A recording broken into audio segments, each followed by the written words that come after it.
I left Cowboys Stadium speaking with the NFL before an audience to talk about the economic impact of one football game next February that will generate about $600 million in 4 days. And that's fun to talk about that because it's lots of money. It'll impact this region in a dramatic way, and that's interesting. But I'm here to talk to you about something I think that's far more important, and that's the survival of the species and what we can do about that, especially as we understand the impact of the arts. And let's go back for just a few minutes and think about from whence we came. As far as we know, we're the only species in the history of this planet that has the ability to make decisions based on reason, not instincts and survival, reason. And as humankind developed from the very beginning, reason was impacted by laws and values and ethics and a sense of morality. No other living creature has that opportunity. We do. We do. So in a very real sense, before there were canvases and art lessons to teach the visual arts, before there was manuscript and the rules of theory and harmony and rhythms, there was communication through music. These things existed. Mankind ate, drank, reproduced, and died. But while he and she did, he and she partook of the arts. I flew to Africa to climb Mount Kilimanjaro a few years ago, and when I came down from the mountains, I spent time with the Maasai tribe and 2 other tribes in Africa studying the history of rhythm, how drumbeat was a communication first and a music form second. We saw great caves in Africa that go back thousands of years with the drawings on the sides of the caves. There were no art instructors. There was no prize for the art. There were no competitions, no rewards, but the art was the essential expression of human existence. The need to draw was not an option. It was imperative. Music, while it might have been basic, rudimentary communication through drumbeat, became something much more. Let's think about that a minute. The arts, the visual arts, the performing arts, are not a luxury or a frill. They are essential to us. It's how we communicate above all other living creatures. Now that description, though, defies the actions of contemporary civilization, especially in this great country, the greatest country in the world, in that how many school districts, when they wrestle with budget restraints and constraints and financial issues, relegate the arts to the extracurricular. And so when it comes time to cut a program, they cut the arts. The arts were here long before mathematical equations or scientific analysis or even romantic languages. The arts are part of our fiber. And yet, because they're basic to us, we take them for granted. We don't fully appreciate that we need this. Now, we sometimes label the arts entertainment. When we do, we understand the economic impact like we do of a football game. Billions of dollars for shows, concerts, theater, movies. And we aspire to be a part of these experiences every single week if we can. We may leave here tonight and go to a movie or go to a show or go to a play or do something that's the arts with a label of some kind. But the point is, we need to do it. We don't do it because it's just fun. It's essential to us. And we have all the trials and tribulations of our work, the things that we do every day that make us better people, make society better.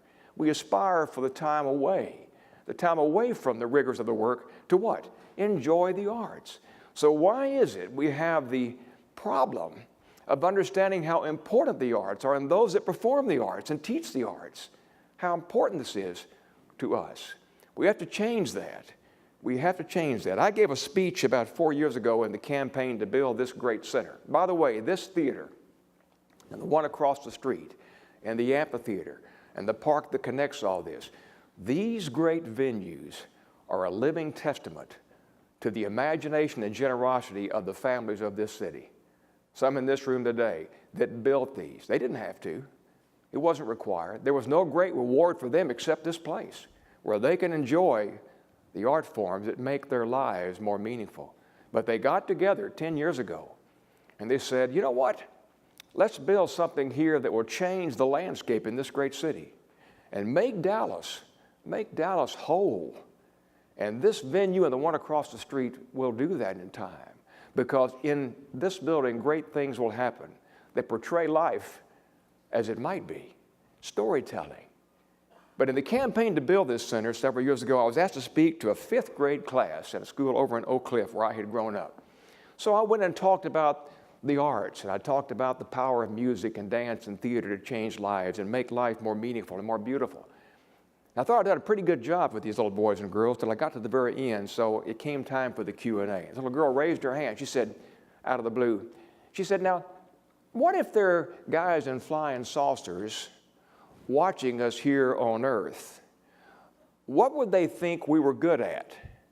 Now, that was completely out of the blue because we didn't talk about extraterrestrial life in my presentation. And so she caught me by surprise. What would they think about us? Why would they be impressed if they would be with us? When they have the technology to be up there watching us, we're not watching them. And here's what I said to her very quickly without much thought, but I would say it again after a long time and a lot of thought.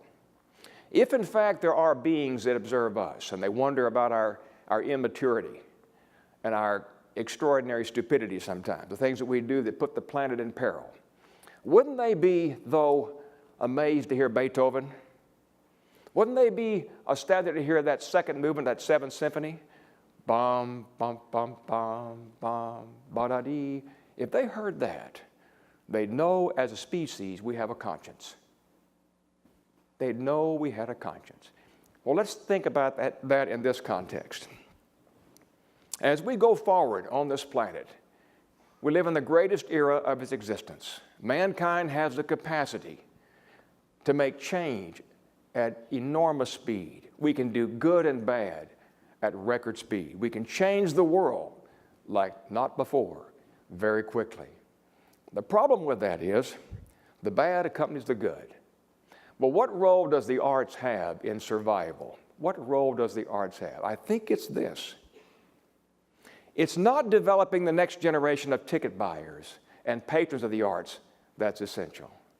It's not aspiring to go see the next play here or opera across the street or symphony next door. No, it's what we do after we've been there that changes lives. We brought the great actor Sidney Poitier here several years ago at the very beginning of the campaign to build this center. And he met with the students of the Booker T. Washington High School.